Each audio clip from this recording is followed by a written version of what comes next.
মাস। আজ 25শে বৈশাখ, বিশ্বকবি রবীন্দ্রনাথ ঠাকুরের জন্মদিন। তাকে শ্রদ্ধা জানাতে স্বরচিত কবিতায় 3টি কবিতা পাঠ করে শোনাচ্ছি আমার ধুলাবালি কাব্যগ্রন্থ থেকে। আমি শিবসৌম্য বিশ্বাস।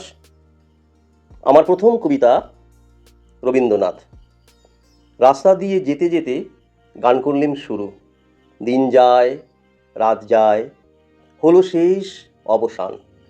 মনে পড়ল স্মৃতি, বিনা তার গেল ছিঁড়ে। তুমি এলে শেষে, বাঁধলে নতুন করে তান।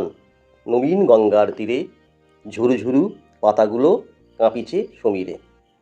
আমার দ্বিতীয় কবিতা উপহার। বিপ্লবীর ভালোবাসার উপহারে যেতে হয় বিচার মঞ্চে, দাঁড়াতে হয় কাঠগোড়ায়। ওরা নম্বর দেয় 19B আসামি, ওরা নম্বর দিয়ে বাঁধতে চায়, পারে না। আমরা তোমায় সংগ্রামী সেলাম জানাই, হে সংগ্রামী দেশপ্রেমিক কবি। আমার শেষ কবিতা রবীন্দ্র মেঘচ্ছবি। বসেছিলে আরাম চেয়ারে, যেন আকাশে হেলান দিয়ে, মৌন সিদ্ধ যোগী।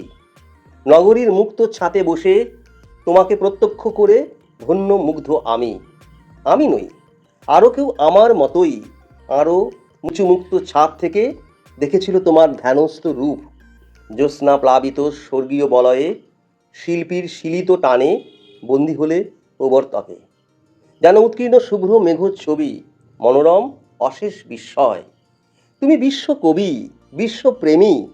পার্থিব ভবন ফেলে অনন্ত সদনে চলে যাওয়ার পূর্ব মুহূর্তে নিজেকে চেয়েছিলে একবার এই মায়াময় পৃথিবীকে শেষবার প্রণাম জানাতে। নমস্কার।